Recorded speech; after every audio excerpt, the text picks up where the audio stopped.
প্রিয় স্নেহের সিক্স সেমিস্টারের ছাত্রছাত্রীরা, তোমাদের এক্সামের যে ডেট তোমাদের ছিল 17 তারিখ থেকে তোমাদের এক্সাম হওয়ার কথা, সেই ডেট কিন্তু চেঞ্জেস হয়েছে। কাদের চেঞ্জেস হয়েছে সেটি নিয়েই এই শর্ট ভিডিওতে আলোচনা করছি। তো দেখো, যাদের বিকম যারা অনার্স এবং জেনারেলের ছাত্রছাত্রীরা ছিল, তাদের ডিএসসি 6-1 এবং ডিএসসি 6-2, ঠিক আছে, এই দুটি পেপার তোমাদের 18 তারিখে একটি ছিল এবং একটি 23 তারিখে ছিল। তো এই 18 এবং 23 তারিখের তোমাদের প্রেজেন্ট যে ডেট ছিল, এই ডেটটি কিন্তু চেঞ্জ হয়ে তোমাদের কিন্তু 18 তারিখেরটা 23 তারিখ করা হয়েছে এবং 23 তারিখেরটি 25 তারিখে করা হয়েছে, ঠিক আছে।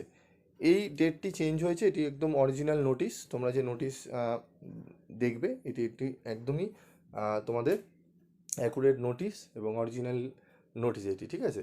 তোমরা সাইটে গিয়ে দেখে নিতে পারবে। তো এই ছিল আজকের আপডেট। তোমাদের বিএ যাদের ছাত্রছাত্রীরা রয়েছে, বিএর এখনও পর্যন্ত বিএসসির কোনো ডেট কোনো চেঞ্জেস হয়নি। যদি পরে কোনো আপডেট দেয় অবশ্যই তোমাদের সঙ্গে শেয়ার করব। আজকের মতো ছিল এটুকুই আপডেট।